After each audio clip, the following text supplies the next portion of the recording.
देखते हैं कैसे इसको हम सॉल्व कर सकते हैं। देखिए क्वेश्चन यहाँ पे ये है कि 10 टू द पावर, देखिए सिंप्लीफिकेशन के आपको 3 क्वेश्चन लगभग मिलेंगे, जिसमें आपको कुछ डेटा दिया रहेगा, उसको सिंप्लीफाई करना रहेगा। ठीक है, निश्चित तौर पे ऐसे क्वेश्चन 3 मिलेंगे। अब यहाँ पे क्या है, देखिए 10 के घाते 9, ठीक है, 10 के घाटे 9 इंटू 10 के घाटे 2, फिर डिवाइड बाई हमारा है 10 के घाते 3, ये चीज़ है। अब इसको हमको सॉल्व करना है। तो देखिए सबसे पहले हम बॉडमॉस लगाते हैं, आपको हिंदी में पता होगा, काको पहले तोड़िए दा पीछे दे भाग गुणा करे धन जोड़िए ऋण को दिए घसाए घटाए।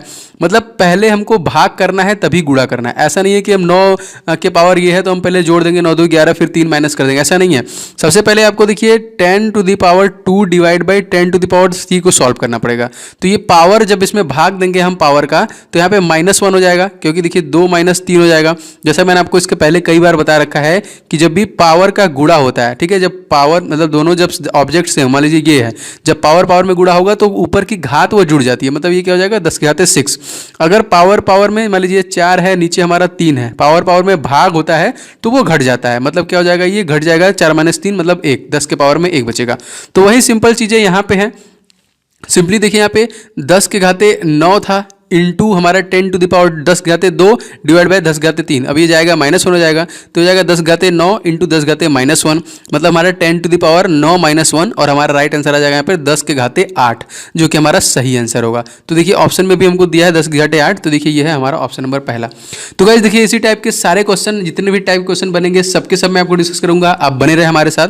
ठीक है, वीडियो को कम से कम 1 लाइक कर दीजिएगा। दूसरा प्रश्न आते हैं, देखते हैं दूसरा प्रश्न। थोड़ा सा मैं इसको जूम कर लूंगा तो आपको अच्छे से समझ में आएगा, फिर मैं आपको समझा के आगे बताऊंगा। यहाँ पे देखिए कोई भी क्वेश्चन मिस नहीं करना है, वीडियो को अंत तक देखिएगा। मैं उसका पीडीएफ भी आपको बताऊंगा, डाउनलोड करना है। देखिए एक जो है 720 रुपये क्रय मूल्य की वस्तु 10% छूट देने के पश्चात, 10% छूट देने के पश्चात यहाँ पे 25% लाभ कमाने के लिए दुकानदार द्वारा वस्तु का अंकित मूल्य रखा जाना चाहिए। उसका क्या रखे वो?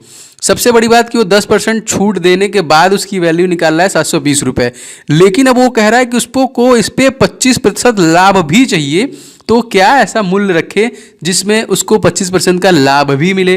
ठीक है, तो ऐसे क्वेश्चन बहुत ही ट्रिकी होते हैं। आप एकदम आसानी से इसको समझेंगे तो लगा सकते हैं। जैसे कोई वस्तु 100% थी लेकिन उसमें 10% की छूट दे दी गई, मतलब वो 90% का मूल्य हमको पता चल गया कि ये है 720 रुपये। आपके दिमाग में तुरंत पहला चीज़ ये आना चाहिए। अब इस पे आपको 125% मतलब 90% 100% फिर होगा, फिर वो उस पर 25% का लाभ कमाएगा तो वो उसकी वैल्यू निकल के आएगी। देखिए इस तरीके से है यहाँ पे। सबसे पहले हमको क्रय मूल्य दिया है 720 रुपये, जिसमें 10% की छूट है, मतलब ये 90% की वैल्यू हमको यहाँ पे दी हुई है 720 रुपये। अब हम 100% निकालेंगे तो वही 100% निकाले वाला फार्मूला हमारा वही है, 100% इक्वल टू हमारा 720 डिवाइड बाई 90 इंटू 100 करेंगे। देखिए ये चीज़ हमने किया है। मैं इसका कलर चेंज कर लूँ शायद तब थोड़ा अच्छे से दिखेगा। हाँ ठीक है, अब ठीक है। अब देखिए ये है हमारा, ये जहाँ पे देखेंगे ये मैंने 100% इसकी वैल्यू निकाली, तो कितना हो गया 720 डिवाइड बाई 90 इंटू 100। एक जीरो से एक जीरो कट जाएगा, काटेंगे 9 8 72, 8 बार में जाएगा, 100 से गुणा करेंगे तो हमारा 800 आ जाएगा। तो अब देखिए जो 10% की उसने छूट दिया था, हमने उसका 100% मान निकाल लिया। देखिए 100% मान निकाला तो हमको 800 मिला, लेकिन अभी भी हमारा आंसर नहीं आया। अभी हमको 25% इस पर लाभ भी चाहिए, तो भाई निकाल लेते हैं। अब देखिए हमको 100% की वैल्यू पता चल गई। अब हम 125% का निकाल लेते हैं, मतलब 100% प्लस 25%, तभी उसको वैल्यू पता होगी। तो 800 डिवाइड बाई 100 इंटू 125, जैसे हमने यहाँ पे किया था 100% निकालने के लिए 90 वाले में, यहाँ पे मिटा हाँ, जैसे देखिए यहाँ पे हमने किया था 100% निकालने के लिए, वही हम 125% निकालने के लिए करेंगे।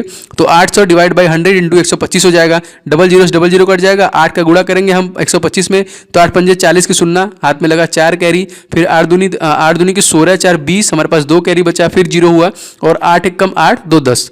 तो हमारा देखिए 1000 यहाँ पे राइट आंसर आएगा।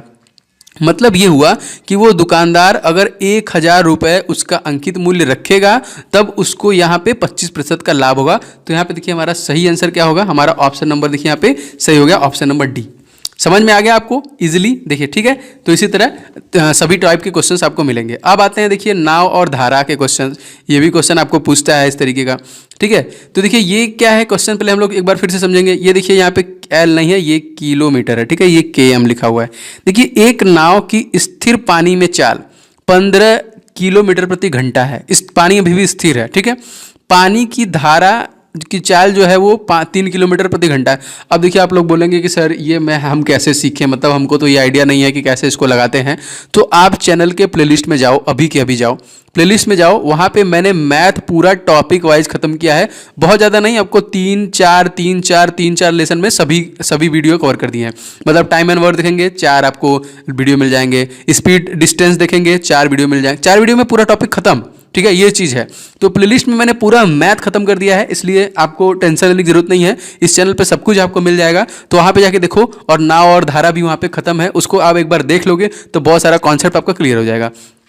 तो ये चीज़ हो गई पानी की चाल जो कि 3 किलोमीटर प्रति घंटा है। धारा की दिशा में 12 किलोमीटर नाव ले जाने में घंटे का समय लगता है। कितने? ठीक है, घंटे का समय लगता है यहाँ पे, लेकिन यहाँ पे आंसर हमको सभी मिनट में दिया है, तो मिनट में निकाल लेंगे, कोई दिक्कत नहीं है। अब देखिए हमको क्या पूछ रहा है यहाँ पे, नाव ले जाने में समय पूछ रहा है यहाँ पे। तो अब देखिए सिंपल, हमको जो जो चीज़ गिवन है उसको हम रख के सिंपली निकाल लेंगे वैल्यू। सबसे पहले देखिए स्थिर पानी में नाव की चाल ये है हमारा 15 किलोमीटर प्रति घंटा।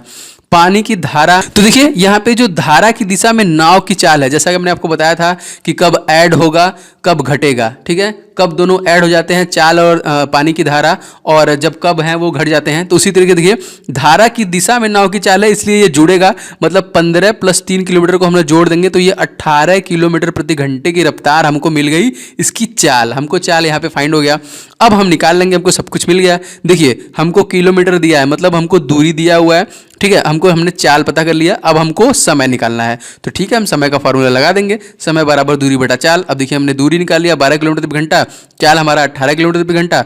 अब हम कर देंगे क्या, ये 12 डिवाइड बाई 18, लेकिन ये मिनट में सभी ऑप्शन दिए हैं तो इंटू 60 कर देंगे तो हमारा मिनट में हो जाएगा। काट देंगे, देखिए 6 × 12 = 18 और 3 × 4 = 12, तो ये कितना हो गया 4 और 0 मतलब 40 मिनट, जो कि हमारा राइट आंसर देखिए यहाँ पे निकल के आया, वो हमारा निकल के आया 40 मिनट, जो कि हमारा देखिए ऑप्शन नंबर 3 में दिया है। कहीं पे भी आपको कोई भी डाउट हो तो आप क्वेश्चन में ज़रूर पूछ लेना, जो मैं आपको आसानी से समझा पाऊँ। अगर इसके बाद में अगला कोई वीडियो लेके आऊँगा, वैसे 100 क्वेश्चंस हैं तो लगातार आपको क्वेश्चंस मिलते रहेंगे, ठीक है। इसी बेस पे देखिए सिंप्लीफिकेशन का एक और क्वेश्चन है, थोड़ा ट्रिकी है, जिसमें मुझे लगा कि आपको हो सकता है थोड़ी सी प्रॉब्लम हो, लेकिन ये भी मैं आपको आसानी से बताऊँगा। देखिए सबसे पहले देखिए यहाँ पे दिया क्या है कि 1 के बटे में 3 + 1 बटे फिर उसके 2 - 1/7 फिर 7 के बटे में 9 प्लस हमारा यहाँ पे 17 डिवाइड बाई 20 का मान आपको निकालना है। तो सबसे बड़ा बखेड़ा हमको इसको सॉल्व करने में कि भाई इसको हम कैसे सॉल्व करेंगे। तो इसको देखिए ऐसे सॉल्व करेंगे, हम छोटा छोटा सॉल्व करते हैं। सबसे पहले हम देखिए यहाँ पे इसको सॉल्व करते हैं, जो कि बटे में है 2 - 1/7 टू द पावर के बटे में 9। अब ये सबसे पहले हमको इसको सॉल्व करना पड़ेगा। तो ये जब हम ऊपर करेंगे, इसको गुणे में करेंगे, तो जाहिर सी बात है 9 ऊपर चलेगा 7 नीचे चला आएगा। बात को समझ रहे हैं आप कि नहीं? जैसे ये हम 1/7 कर देंगे तो ये हो जाएगा 9/1 जब हम ऊपर ले जाएंगे, मतलब ये हमारा हो गया क्या 9/7 हो गया। अब यहाँ पे 2 है, मतलब 2 - 9/7। अब देखिए हमने इसको सॉल्व किया तो ये आया 2 - 9/7, ठीक है, इतना हमने सॉल्व कर दिया। लेकिन अभी हमारा ये फिर बचा हुआ है, तो इसको भी हम सॉल्व कर लेते हैं। अब देखिए ये हमारा हो गया 3 प्लस देखिए 1 - 2 - 9/7। अब इसको क्लियर कीजिए, एलसीएम लेंगे, नहीं तो फिर हम डायरेक्ट कर लेते हैं। देखिए क्या हो जाएगा 7 दूनी के 14 - 9। अब आप आते हैं नेक्स्ट स्लाइड में, जिससे आपको आसानी से समझ में आ जाए। ये चीज़ देखिए इस तरीके से।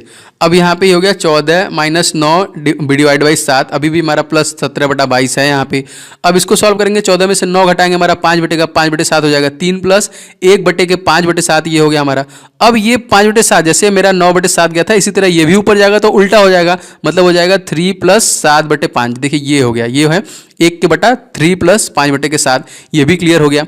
अब देखिए फिर हम वो करेंगे, जैसे यहाँ पे हमने एलसीएम लिया था तो 15 + 7, 15/7 कितना होता है 22/5। अब देखिए हमने ये नीचे वाला 22 से नेक्स्ट स्टेप में ले आए।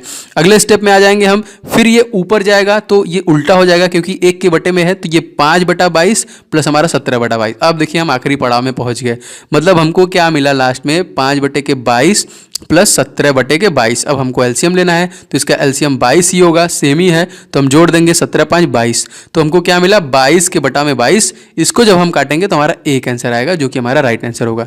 तो देखिए सिंप्लीफिकेशन के क्वेश्चन में आप धीरे धीरे आराम से करेंगे, क्वेश्चन आसानी से लग जाएगा। ऐसे क्वेश्चन को कोशिश कीजिए मेंटली सॉल्व करने के लिए, मतलब दिमाग से ही सॉल्व कीजिए। जैसे इतना चीज़ें हैं तो सोचिए कि यार ये इसे कैसे मैं दिमाग से ही हल करके, जैसे मैंने आपको बताया शुरू में, वैसे आप छोटा करते चलिए, जिससे कि आपको बाद में दिक्कत नहीं होगी और आसानी से आप इसको कर पाओगे, ठीक है। नेक्स्ट चलते हैं, अगला प्रश्न देखते हैं यहाँ पे। अब ये देखिए एज वाले क्वेश्चन भी आपको पूछे जाएंगे निश्चित तौर पे। यहाँ पे भी थोड़ा सा ट्रिकी है, बस आप समझ लेंगे, क्वेश्चन को सॉल्व कर लेंगे। चलिए क्वेश्चन पढ़ते हैं। क्वेश्चन क्या है, श्याम की आयु उसकी माता की से 1/3 है। चलिए मान लेते हैं श्याम की कोई भी आयु होगी तो उसकी माता की 1/3, या फिर हम कह सकते हैं m/3, या फिर m × 1/3, ये चीज़ है। जो भी आएगी श्याम की आयु इक्वल टू श्याम की आयु, ये चीज़ होगा। ये पहली लाइन कह रहा है। दूसरी लाइन में कह रहा है वह अपनी बहन से 2 वर्ष बड़ा है। उसकी बहन की उम्र जितनी भी होगी उसमें +2 कर देंगे तो उसकी आयु निकल जाएगी। और यही चीज़ आगे हम देखेंगे यदि उसकी बहन की आयु 8 वर्ष है। अब देखिए तो क्लियर ही हो गया, मतलब आसानी से हम निकाल सकते हैं। क्या है, कह रहा है कि उसकी बहन की आयु 8 वर्ष है भाई, तो 8 वर्ष + 2 वर्ष, क्योंकि वो अपनी बहन से 2 साल बड़ा है, तो हमने निकाल लिया कि भाई श्याम की आयु हो गई हमारी 10 वर्ष।